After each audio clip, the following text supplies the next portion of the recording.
Hello बच्चों, मैं प्रवेश कुमार कृषक इंटर कॉलेज धुआपुर बाराबंकी से। आज हम फर्स्ट ईयर की क्लास में आपको विषाणु जो हमारा टॉपिक है इसके बारे में हम बात करेंगे। ये 11th क्लास का साइंस जूलॉजी पार्ट है, जो कि आज हमारा लेक्चर तीसरा है। ठीक है, दूसरे लेक्चर में मैंने विषाणु के जो है सामान्य लक्षण बताए थे। ठीक है, आज हम बात करते हैं विषाणुओं के सजीव व निर्जीव लक्षण। हमने सजीव लक्षण में बताया थे आपको, अब आज हम केवल सजीव व निर्जीव लक्षण के बारे में बात करेंगे। ठीक, तो सबसे पहले हमने बताया था आपको विषाणु क्या होता है। ठीक, सेकंड वीडियो में हम बता चुके हैं आपको कि विषाणु अति सूक्ष्म यूनिसेलुलर, ठीक है ना, आकोश के सूक्ष्म दर्शीय जीव होते हैं, जिनको हम इलेक्ट्रॉन माइक्रोस्कोप से देखने पर ही हमें वो दिखाई देते हैं। ठीक है, विषाणु की खोज किसने की थी? विषाणु शब्द का प्रयोग सर्वप्रथम लुई पाश्चर ने किया था, और विषाणु की खोज किसने की थी? इवानोवास्की ने की थी। किसने किया था? विषाणु इवानोवास्की। ठीक है, कब किया था? 1892 में। ठीक, ये विषाणु। अब विषाणु को हम इंग्लिश में क्या कहते हैं? वायरस कहते हैं। ये एक लैटिन भाषा का शब्द है। ठीक, अब हम विषाणुओं के सजीव व निर्जीव लक्षण के बारे में आज हम बात करेंगे। ठीक, तो क्या है हमारा विषाणुओं के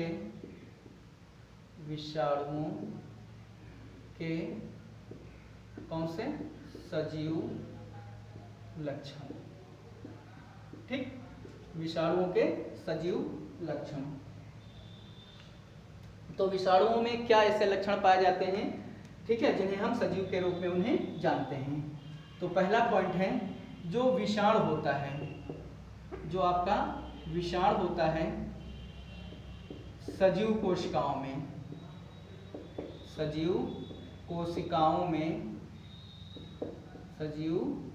में सक्रिय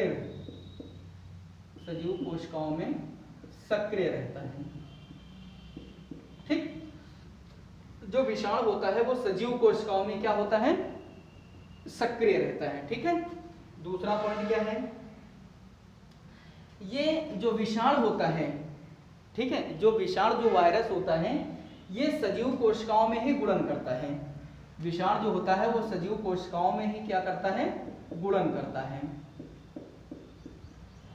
ठीक, पहली बात, जो ये सजीव कोशिका में आने पर ही विषाणु जो है वो सक्रिय होता है। ठीक है, अगर कोशिकाओं के बाहर है, ठीक है, तो ये किस अवस्था में रहता है? ये निर्जीव अवस्था में पाया जाता है। ठीक है, दूसरी बात है कि विषाणु जो सजीव कोशिकाओं में ही क्या करता है? ये गुणन करता है। गुणन करने की क्षमता सजीव कोशिकाओं में ही पाई जाती है। ठीक है, तीसरा हम बात करते हैं कि इनमें सजीव तंत्रों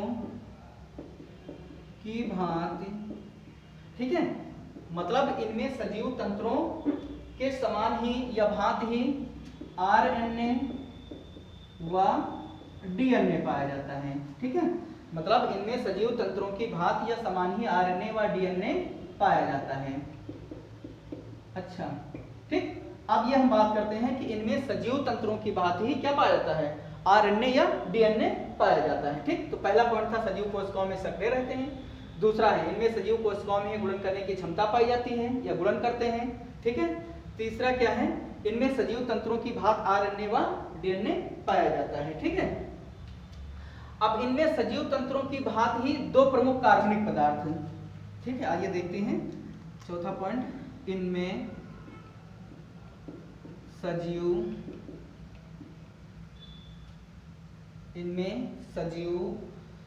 तंत्र की भांति इनमें सजीव तंत्र की भांति दो प्रमुख कार्बनिक पदार्थ, दो प्रमुख कौन से कार्बनिक पदार्थ?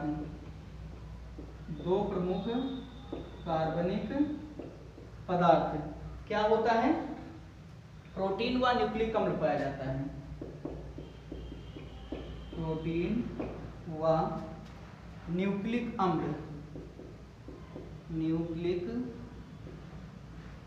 अम्ल पाया जाता है। ठीक बेटा, क्या होता है? कि इनमें सजीव कोशिकाओं में सक्रिय रहता है, ठीक है, इनमें गुणन करने की क्षमता होती है, इनमें सजीव तंत्र की भांति आरएनए व डीएनए पाया जाता है। और क्या है आपका ये तीसरा पॉइंट, इनमें सजीव तंत्र की भांति प्रमुख कार्बनिक पदार्थ है, इसमें सजीव तंत्र की भांति क्या पाया जाता है, कार्बनिक पदार्थ होता है, जो कि प्रोटीन या फिर न्यूक्लिक अम्ल के रूप में पाया जाता है।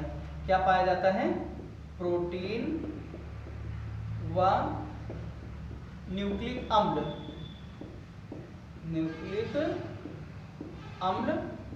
पाया जाता है, ठीक।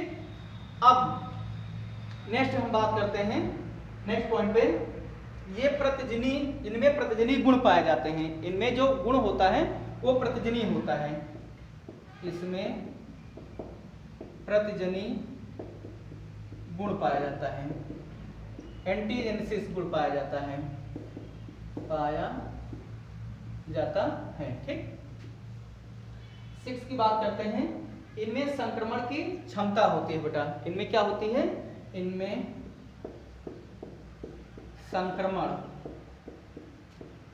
फैलाने की क्षमता होती है, इनमें संक्रमण फैलाने की क्या होती है, क्षमता होती है, ठीक। और ये क्या होती है कि एक व्यक्ति से दूसरे व्यक्ति पर, ये जो विषाणु होते हैं ये अगर एक व्यक्ति से दूसरे व्यक्ति पर जाते हैं तो दूसरा व्यक्ति भी क्या हो जाता है, इन्फेक्टेड हो जाता है। मतलब अगर किसी व्यक्ति को वायरस है या कोई भी संक्रमण है उसे, और कोई दूसरा स्वस्थ व्यक्ति इनके संपर्क में आता है तो वो भी क्या हो जाता है, इन्फेक्टेड हो जाता है, ठीक है। तो इस प्रकार से ये सजीव लक्षण थे, ठीक है। अब हम बात करते हैं विषाणुओं के निर्जीव लक्षण। क्या बात करते हैं, विषाणुओं के निर्जीव लक्षण, ठीक। विषाणुओं के निर्जीव लक्षण, ठीक। पहली बात, जो विषाणु होता है यह सजीव कोशिकाओं में ही आने पर सक्रिय होता है और सजीव कोशिकाओं के बाहर, सजीव कोशिकाओं के बाहर ये क्या होते हैं, निर्जीव अवस्था में पाए जाते हैं, ठीक है, निर्जीव होते हैं, ठीक। सजीव कोशिकाओं के बाहर ये क्या होते हैं, निर्जीव होते हैं, ठीक है। इनमें वृद्धि नहीं होती है, इनमें वृद्धि नहीं होती है, इनमें वृद्धि नहीं होती है, ठीक है। तो इसमें क्या होता है, रेप्लिकेशन होता है, मतलब इसका प्रतिलिपिकरण होता है, रेप्लिकेशन होता है विषाणु का, इनमें वृद्धि नहीं होती है। तीसरा पॉइंट, विषाणु कणों में उपापचय एंजाइम्स नहीं होते हैं, विषाणु कणों में क्या, उपापचयी एंजाइम्स, उपापचयी एंजाइम्स, ठीक है। विषाणु कणों में उपापचयी एंजाइम्स नहीं होते हैं, नहीं होते हैं, ये निर्जीव का लक्षण है, ठीक है। मतलब metabolic enzymes, metabolic enzymes, metabolic enzymes नहीं होते हैं, ठीक है। ये विषाणु के निर्जीवों के लक्षण होते हैं, ठीक है। अच्छा, विषाणु को जो है, जो विषाणु होते हैं, ठीक है, विषाणु का क्रिस्टलीकरण अगर हम करते हैं, ठीक है ना, छोटे छोटे कणों के रूप में इन्हें हम बोतलों में भरकर सुरक्षित रख सकते हैं, ठीक है। विषाणुओं को क्रिस्टलीकरण के रूप में बोतलों में हम लंबे समय तक इसको सुरक्षित रख सकते हैं, ठीक है। अब हमने एक पॉइंट और बताया था कि विषाणुओं में क्या होता है, सजीव कोशिकाओं में आने पर ही इनमें जनन की क्षमता होती है, अन्यथा ये निर्जीव अवस्था में पाए जाते हैं, ठीक है। तो ये हमारे कुछ सजीव लक्षण थे और ये कुछ निर्जीव लक्षण हैं, ठीक।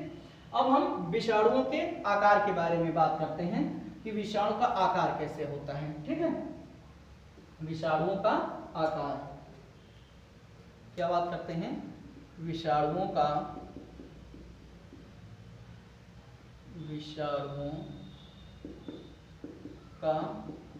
आकार। ठीक। अच्छा, विषाणु के भी भिन्न भिन्न आकार होता है, ये भिन्न भिन्न व्यास वाले विषाणु होते हैं। ठीक है, ये जो है सबसे छोटा विषाणु जो होता है वो 10 nm से 300 nm के बीच में लगभग होता है। nm मतलब नैनोमीटर।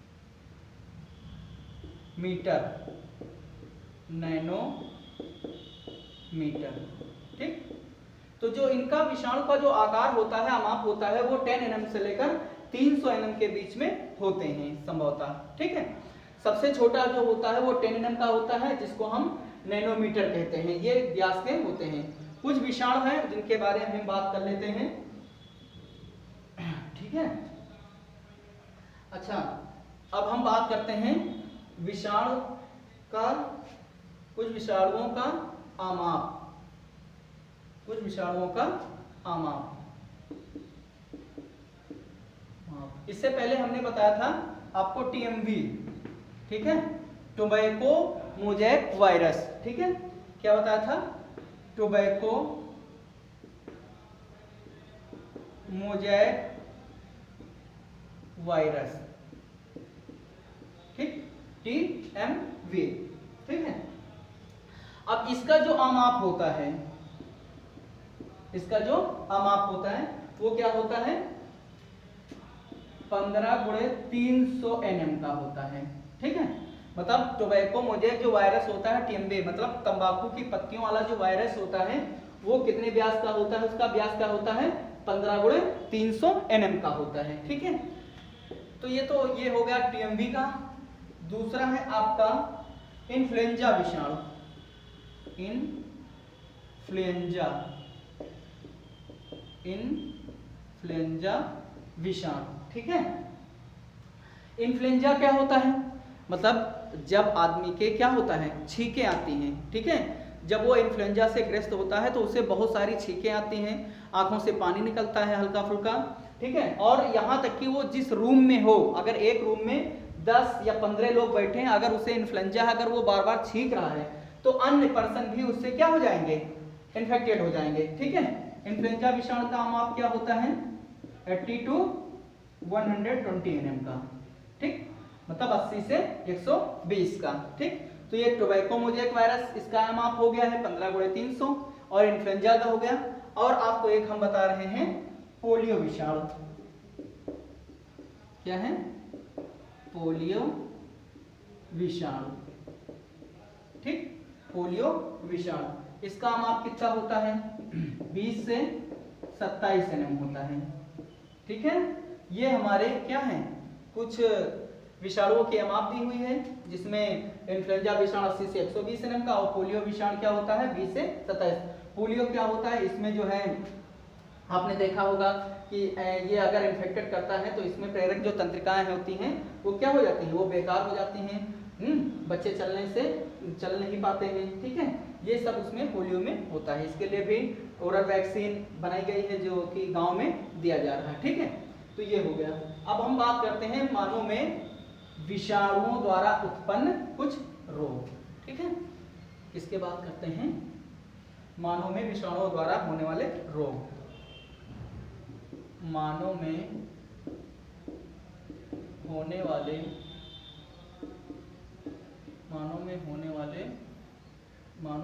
वाले विषाणुओं से कुछ रोग। विषाणुओं से कुछ रोग। अच्छा, मैं बता दूं, कुछ तो विषाणुओं से मनुष्य में रोग होते हैं और कुछ किसके द्वारा होते हैं? जंतुओं में भी होते हैं और प्लांट्स में भी कुछ रोग होते हैं विषाणुओं से। ठीक है, तो हम बात करते हैं इधर रोग। ठीक है, इधर आपका कारक विषाणु हो जाएगा। ठीक है, ठीक बेटा। अब हम देखते हैं मानव में होने वाले विषाणुओं से कुछ रोग। ठीक है, अब सबसे पहले रोग हैं, इधर हमने कारक विषाणु लिख दिया है कि कौन सा रोग होता है, उसका कारक विषाणु क्या होता है और उसका प्रभावित अंग क्या होता है। ठीक है, तो हम बात करते हैं सबसे पहले सामान्य सर्दी। सामान्य सर्दी, आपने देखा होगा कि गाँव में कुछ लोगों को क्या हो जाता है, सामान्य सर्दी हो जाती है, खांसी आती है, जुकाम होता है और बुखार होता है, ठीक है, नाक से पानी बहता है। तो इसका कारक कौन है? तो इसका कारक है रहाइनो विषाणु, रहाइनो वायरस, ठीक है। जो रहाइनो वायरस होता है यह इस रोग का कारक है और इसमें जो प्रभावित अंग है वो क्या है? श्वसन मार्ग है। क्या है? श्वसन मार्ग, ठीक है। जो श्वसन मार्ग होता है वो इसमें इन्फेक्टेड होता है, ठीक। सामान्य सर्दी के बाद में हम बात करते हैं इन्फ्लुएंजा। क्या बात करते हैं? इन्फ्लुएंजा। अब इसका जो है आर्थो मिक्सो वायरस, ठीक। जो इन्फ्लुएंजा रोग होता है जो मनुष्यों को हो जाता है वह कारक विषाणु कौन सा है? आर्थो मिक्सो वायरस है। इसमें भी श्वसन मार्ग प्रभावित होता है। इसमें जो श्वसन मार्ग होता है वही प्रभावित होता है इन्फ्लुएंजा में, ठीक है। अब हम बात करते हैं, सामान्य सर्दी हो गई, इन्फ्लुएंजा हो गया और फिर हम बात करते हैं रुबेला, ठीक। क्या बात करते हैं? रुबेला। इसका जो कारक विषाणु होता है वो क्या होता है? रुबेला वायरस होता है। क्या होता है? रुबेला वायरस, ठीक। तो जो रुबेला होता है इसमें भी क्या होता है? ये रुबेला वायरस होता है और इसमें क्या होता है? इसमें भी श्वसन मार्ग इन्फेक्टेड होता है। क्या होता है? श्वसन मार्ग इन्फेक्टेड होता है और इसमें गर्दन में प्रॉब्लम होती है, ठीक है। और इसमें आंख में प्रॉब्लम होती है व त्वचा पर भी प्रॉब्लम होती है, ठीक भैया। तो ये जो है रुबेला वायरस होता है जो श्वसन मार्ग, गर्दन, आंख व त्वचा को क्या करता है? इन्फेक्टेड करता है, ठीक है। रुबेला के बाद में हम देखते हैं पोलियो वायरस, पोलियो रोग। अब पोलियो रोग में क्या होता है? एंटेरो वायरस, एंटेरो वायरस, ठीक। एंटेरो वायरस, इसमें क्या होता है? इसमें तंत्रिका प्रेरक मेरुरज्जु और तंत्रिका प्रेरक जो होता है वो इसमें क्या होता है? इन्फेक्टेड होता है। क्या होता है? तंत्रिका भी इसमें इन्फेक्टेड होता है, ठीक है। अब पोलियो के बाद में हम बात करते हैं छोटी माता, छोटी माता। अब छोटी माता को जो है वेरियोला वायरस, वेरियोला वायरस, ठीक, वेरियोला वायरस। अब जो ये छोटी माता जो है वेरियोला जो वायरस होता है ये श्वसन मार्ग एवं त्वचा को दिक्कत करता है, प्रभावित करता है। श्वसन मार्ग और त्वचा को क्या करता है? ये प्रभावित करता है, ठीक है। मतलब श्वसन मार्ग और त्वचा को ये इन्फेक्टेड करता है। कौन? Variola virus. इससे कौन सा रोग होता है बेटा? छोटी माता रोग होता है, ठीक है। फिर हम बात करते हैं डेंगू, ठीक है। किसकी बात करते हैं? डेंगू की। और डेंगू जो होता है वो अर्बो वायरस होता है। क्या होता है? अर्बो वायरस। आपने डेंगू जो पिछले सत्र में आपने देखा होगा, डेंगू का फीवर बहुत चल रहा था, ठीक है।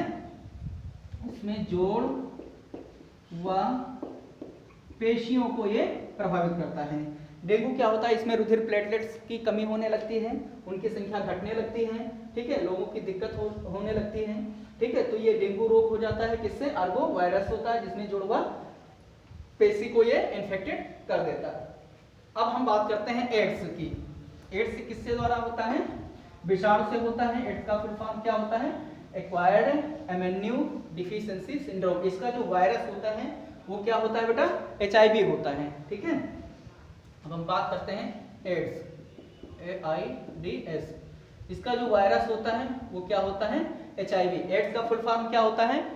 एक्वायर्ड, ठीक है, immuno deficiency syndrome, acquired immuno deficiency syndrome. इसका जो होता है वो HIV होता है, ठीक है। इसमें ह्यूमन इम्यूनो डिफिशियंसी वायरस, इसमें तंत्रिका ऊतक, इसमें तंत्रिका ऊतक जो होता है वो क्या होता है बेटा, इन्फेक्टेड होता है और इसमें रुधिर में भी प्रॉब्लम आ जाती है। ठीक, HIV का ह्यूमन एमेन्यू वायरस, एड्स का एक्वायर्ड एमेन्यू डिफिशियंसी सिंड्रोम, तंत्रिका ऊतक और रुधिर को ये इन्फेक्टेड करता है। फिर होता है सार्स, क्या होता है, सार्स, SARS, सार्स, ये कोरोना RNA वायरस होता है। क्या होता है, कोरोना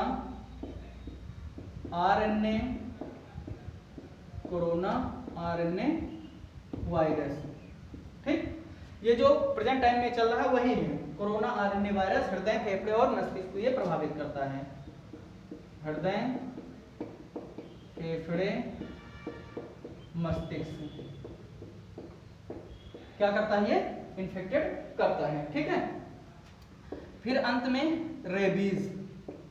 ठीक है, क्या है, रेबीज, रहब्डो वायरस, रहब्डो वायरस। ठीक है, रहब्डो वायरस ये मस्तिष्क एवं मेरुरज्जु को इन्फेक्टेड करता है। किसको इन्फेक्टेड करता है, मस्तिष्क एवं मेरुरज्जु को। ठीक है, रहब्डो वायरस, रेबीज क्या होता है, इसे हाइड्रोफोबिया भी कहते हैं। ये जो कुत्ते बिल्ली होते हैं, जो जानवर होते हैं, ठीक है, उनकी जबान में ये पाया जाता है रेबीज वायरस। और इसका जो है रहब्डो वायरस होता है, रेबीज रोग हो जाता है जिसको हम हाइड्रोफोबिया भी कहते हैं। और ये किसको प्रभावित करता है, मस्तिष्क को एवं मेरुरज्जु को प्रभावित करता है। ठीक बेटा, इस प्रकार से ये हमारा आज का तीसरा लेक्चर फिनिश होता है। नेक्स्ट वीडियो में हम जंतुओं में होने वाले रोग के बारे में पढ़ेंगे। धन्यवाद।